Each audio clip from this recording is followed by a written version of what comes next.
ఒక కుటుంబ సభ్యులు చనిపోయారు, ఎవరో చంపేశారు, కుటుంబ సభ్యులు వెళ్ళి ఆ మట్టి వేసుకోవాలనుకుంటారు, చివరి చూపు చూసుకోవాలనుకుంటారు, వాళ్ళ చుట్టాలు వస్తారు. అరే చుట్టాలని సమాధుల దగ్గరికి రానివ్వక, కుటుంబ సభ్యుల్ని సమాధుల దగ్గర రానిక తీసుకొని వెళ్ళిపోయి పోలీసులే తగలబెట్టేసి పోలీసులే మంచి చేయడానికి ఏ వ్యవస్థలో బతుకుతున్నాం చంద్రబాబు నాయుడు గారు? మనం దళిత బిడ్డలకు ఏదైనా జరిగితే, ఆడబిడ్డలకు ఏదైనా జరిగితే పరుగున ఆకాశంలో నుంచి పరిగెత్తుకుంటూ వస్తానని చెప్పినటువంటి పవన్ కళ్యాణ్ కనీసం స్పందన లేదు, కనీసం మాట లేదు.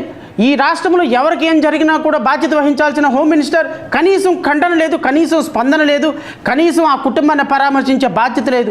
ఫర్గెట్ అబౌట్ ఏ పార్టీకి సంబంధించిన, అంటే వైఎస్ఆర్ కాంగ్రెస్ పార్టీ నాయకుడైతే ఈ రాష్ట్రంలో పౌరుడు కదా, ఆయన మీకు పన్నులు కట్టడం లేదా?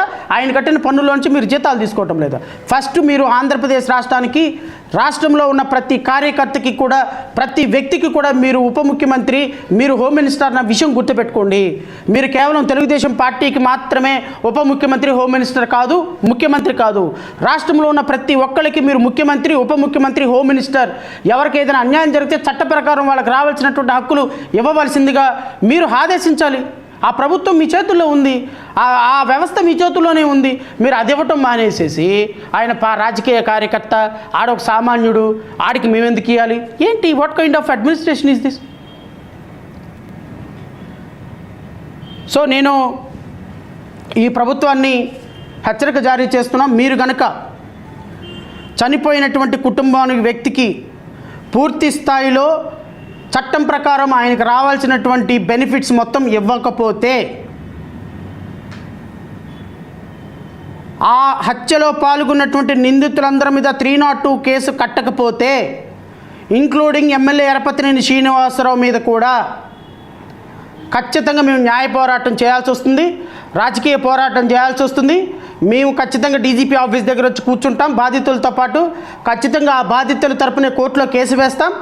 ఎరపతినేని శ్రీనివాసరావుని ప్రధాన ముద్దాయిగా ఎఫ్ఐఆర్ రిజిస్టర్ చేసి తీరుతాం. ఆయన ఉన్నాడో లేదో రేపు విచారణలో తేలుతుంది.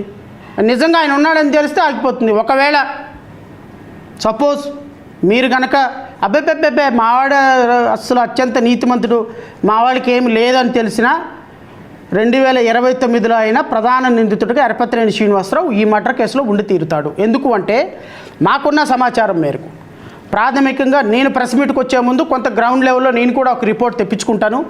మా వాళ్ళు అక్కడ కూడా ఉన్నారు కాబట్టి వాళ్ళ ద్వారా నేను కూడా తీసుకున్న ఇన్ఫర్మేషన్ ఇది. ఖచ్చితంగా తెలుగుదేశం పార్టీలో ప్రధానమైనటువంటి కార్యకర్త ఎరపతినేని శ్రీనివాసరావు ప్రధాన అనుచరుడు, ఆయన కనుసన్నల్లో నుంచి జరిగినటువంటి హత్యగా దీన్ని అందరూ భావిస్తున్నారు. వాళ్ళ కుటుంబ సభ్యులు కూడా అదే భావిస్తున్నారు. దీనికి ప్రాథమికమైనటువంటి ఆరోపణలు ఉన్నాయి. ఆ ప్రాథమికమైన ఆరోపణలు ఉన్నారు కాబట్టి పోలీసులు ఆ స్థాయిలో, ఆ విధానంలో విచారణ జరిపించాల్సిందే. మాజీ నందిగం సురేష్ గారి మీద కేసు కట్టలేదా? వారి మీద కేసు కట్టి వారిని జైల్లో పంపించలేదా? 80 రోజులు 90 రోజులు ఏం ఆధారాలు ఉన్నాయని పంపించారు? ప్రాథమికమైన ఆధారాలు ఉన్నాయి కాబట్టే పంపించారు. అదేవిధంగా మీరు నిజాయితీగా, మీరు నిష్పక్షపాతంగా, నేను అడుగుతున్న అనంతబాబు గారిని, ఆయన మర్డర్ చేశాడని ఒప్పుకున్నాడని ఆయన్ని 8 నెలల పాటు జైల్లో పెట్టినటువంటి ప్రభుత్వం గత ప్రభుత్వం. అరే కనీసం మీరు ఎఫ్ఐఆర్ కూడా రిజిస్టర్ చేయకపోతే అరే ఏ విధమైన సందేశం ఇచ్చినట్టు?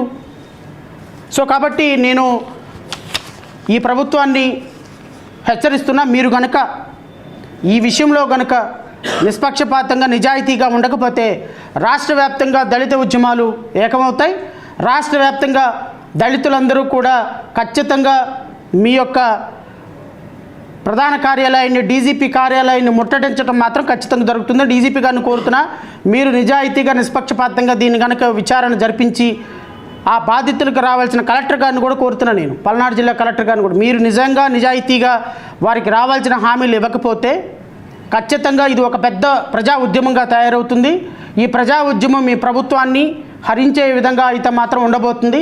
దయచేసి అంత దూరం తెచ్చుకోకుండా జరిగిన అనర్థం మీద విచారణ చేయండి. అండ్ రెండోది, నేను కూటమి ప్రభుత్వంలో పోలీసుల్ని, కూటమి ప్రభుత్వంలో అధికారులను కూడా కోరుతున్నా, దయచేసి మళ్ళీ కోరుతున్నా, దయచేసి మీరు ఏదో చిన్న పోస్టింగ్ కోసమో, సిఐఓ, డిఎస్పీఓ, ఎస్పీఓ పోస్టింగ్ కోసమో దయచేసి సామాన్యమైన ప్రజలను ఇబ్బంది పెడుతున్నారు. Which is not correct. ఎందుకంటే మీకు ఈరోజు అధికారం ఉంటుంది, రేపు ఉండదు. ఈరోజు ఈ ముఖ్యమంత్రి ఉంటారు, రేపు ఇంకో ముఖ్యమంత్రి వస్తాడు. ఈరోజు ఈ ఎమ్మెల్యే ఉంటాడు, రేపు ఇంకో ఎమ్మెల్యే వెళ్తారు. అల్టిమేట్గా మీరు యూనిఫామ్ వేసుకొని పనిచేయాల్సింది ఇండియన్ పీనల్ కోడ్ని, సిఆర్పిసిని, ఐపీసీని అమలుపరచడానికి తప్ప రెడ్ బుక్ రాజ్యాంగాన్ని అమలుపరచడానికి కాదు.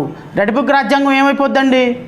నేను మొన్నే చెప్పా, 18 నెలల క్రితం నారా లోకేష్ ఏంటి, మరో 3 సంవత్సరాల తర్వాత నారా లోకేష్ ఏంటి చెప్పండి? కానిస్టేబుల్ కూడా సెల్యూట్ కొట్టాడండి. ఆ రోజున మీ నారా లోకేష్ మిమ్మల్ని కాపాడలేడు. రెడ్ బుక్ సృష్టించి రాజ్యాంగాన్ని సృష్టించిన అంబేద్కర్ రాజ్యాంగం ఈ రోజు వరకు ప్రపంచ దేశాల్లో అద్భుతంగా, ప్రపంచ దేశాల్లో మనకి గొప్పగా నిలబడిందంటే అది ఒక కాన్స్టిట్యూషనల్ స్పిరిట్తో ఉంది. కాన్స్టిట్యూషనల్ స్పిరిట్తో రెడ్ బుక్ రాజ్యాంగం ఉండదు. దాని స్పిరిట్ అంతా కూడా బ్లడ్ స్పిరిట్. ఇది బ్లడ్ స్పిరిట్ రాజ్యాంగం, అది కాన్స్టిట్యూషన్, అది డెమోక్రసీ. ఆ రాజ్యాంగానికి రెడ్ బుక్ రాజ్యాంగానికి చాలా తేడా ఉంది. మీరు రెడ్ బుక్ రాజ్యాంగం బ్లడ్ స్ట్రెయిన్తో ఉన్నటువంటి రెడ్ బుక్ రాజ్యాంగాన్ని మీరు అమలుపరిచారనుకోండి, రేపొద్దున మిమ్మల్ని కాపాడడానికి ఏ నారా లోకేష్ రాడు సార్. ఎందుకంటే నారా లోకేష్ ఈ రాష్ట్రంలోనే ఉండడు కాబట్టి చెప్తున్నా. ఇప్పుడు నెలకోసారి వెళ్తున్నాడు దావూసు, ఈసారి పర్మనెంట్గా దావూసే. ఇంక ఆంధ్రప్రదేశ్ రాష్ట్రానికి వచ్చే పరిస్థితి లేదు. ఇక ఒక్కసారి ప్రభుత్వం మారిపోయింది అంటే పర్మనెంట్గా దావూస్ వెళ్ళిపోవటమే నారా లోకేష్ గారు. ఎందుకంటే ఆయనకు తెలుసు, ఈ ప్రపంచాన్ని జయించినటువంటి అలెగ్జాండర్ చివరికి మీ అందరికి కథ తెలుసు, ఉట్టి చేతులతో వెళ్ళాడు. మనం కూడా మనకు అధికారం వచ్చినప్పుడు ప్రజాస్వామ్యబద్ధంగా ప్రజలకి 4 మంచి పనులు చేద్దాం.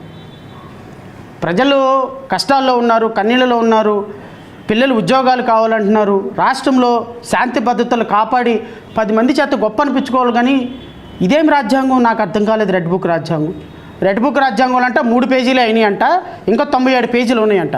97 పేజీలు అమలుపరిచి ఏం చేస్తారండి?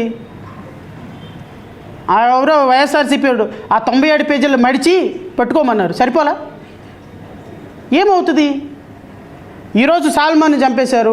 ఇదిగో ఇప్పటి వరకు 236 మంది మహిళల మీద మీ తెలుగుదేశం పార్టీ కార్యకర్తలు దౌర్జన్యాలు చేస్తే వాళ్ళందరూ కూడా విగత జీవులై ఉన్నారు. ఇప్పుడు వాళ్ళందరూ మారణ హోమాలతోటి బలైపోయినారు. ఈ కుటుంబాల ఉసురు మీకు తగలకుండా ఉండదా? రేపొద్దున అధికారం కోల్పోయిన తర్వాత మీ పరిస్థితి ఏంటి? అప్పటికి 80 సంవత్సరాలు వస్తే చంద్రబాబు నాయుడు గారి పరిస్థితి ఏంటి? మీ మదర్ పరిస్థితి ఏంటి? మీ రాజకీయ నాయకులు ఈరోజు పెచ్చిరైగిపోతున్నటువంటి పవన్ కళ్యాణ్ పరిస్థితి ఏంటి? తాట తీస్తాం, నరం తీస్తాం, ఉంగోబెట్టేస్తాం, కింద కూర్చోబెడతాం, మోకాళ్ళ మీద కూర్చోబెడతాం అన్న పవన్ కళ్యాణ్ పరిస్థితి ఏంటి? ఎక్కడికి వెళ్ళిపోతుందండి? అధికారం మీ దగ్గర స్టాగ్నేట్ కాదు సార్, మంచితనమే స్టాగ్నేట్. నేను మళ్ళీ చెప్తున్నా నారా లోకేష్ గారికి, దయచేసి ప్రజలు ఇచ్చినటువంటి అధికారాన్ని విఘ్నతతో వాడండి సార్. నేను మీకు అప్పీల్ చేస్తున్నా, విఘ్నతతో వాడండి. మంచి జరిగిందా చెడు జరిగిందా ప్రజలు నిర్ణయిస్తారు. ఈరోజు మీరు నిజంగా నేను గ్రామాల్లో నుంచి వచ్చేటువంటి వాళ్ళ బాధని నేను అర్థం చేసుకుని ఈరోజు నేను మీడియా సోదరులతో మాట్లాడుతున్నా. ఈరోజు రాష్ట్రంలో గ్రామాల్లో ఉన్న వాళ్ళ పరిస్థితి ఎంత దారుణంగా ఉంది అంటే, వైఎస్ఆర్సీపీ ఏముందండి, నిన్నటిదాకా 151 సీట్లతో వైఎస్ఆర్సీపీ ఉందండి, ఈరోజు 11 సీట్లతో ఉందండి. రేపొద్దున 164 సీట్లు 170 సీట్లతో మళ్ళీ అధికారంలోకి రావచ్చు అండి.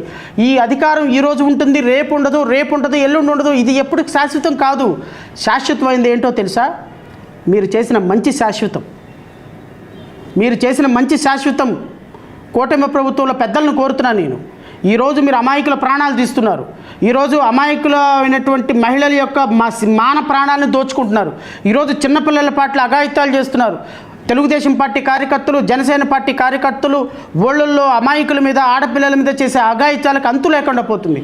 నాకు నిన్నటికి నిన్న మీ మీడియా సోదరులందరికీ కూడా తెలుసు, నిన్నటికి నిన్న జనసేన పార్టీకి సంబంధించినటువంటి కార్యకర్తలు, జనసేన పార్టీకి సంబంధించినటువంటి ఒక ప్రధానమైనటువంటి వ్యక్తి ఆ రికార్డింగ్ డ్యాన్సులు పెట్టి ప్రతి గ్రామంలో, ప్రతి ఊళ్ళో రికార్డింగ్ డ్యాన్సులు.